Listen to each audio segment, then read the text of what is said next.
my name's Harvey, and in this video I will be discussing whether or not there are psychological differences between the sexes and what they are.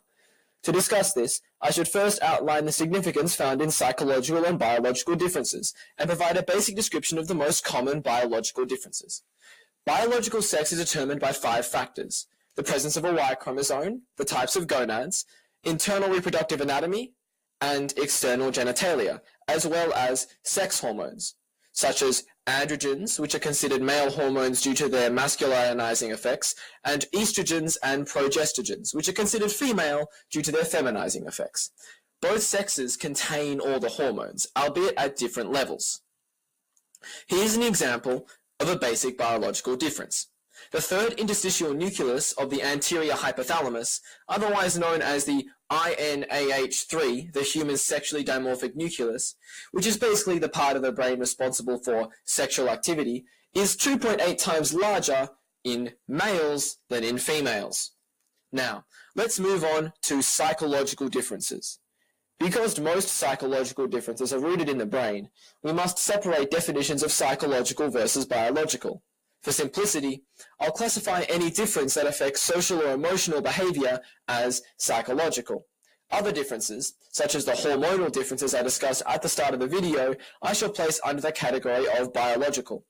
There are many psychological factors that distinguish men and women, such as the tendency for females to be more fluent at discussing emotions and practicing empathy, due to the fact that women usually have more neural connections to the hippocampus, increasing their level of processing of emotional information and cues. The female brain also has a language center on both sides, whereas the male brain only has language centers in the left hemisphere, usually, which could be where we get the semi-inaccurate stereotype that women are better at talking than men, and that men would rather communicate through actions. Bruce Reimer was 7 months old when his penis was mangled by an electrical circumcision machine.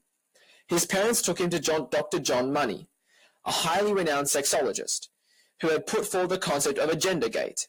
He suggested that up until the age of 2, parents could choose the sex of their child, have genital surgery performed on it, and it would grow up with the characteristics of the chosen sex.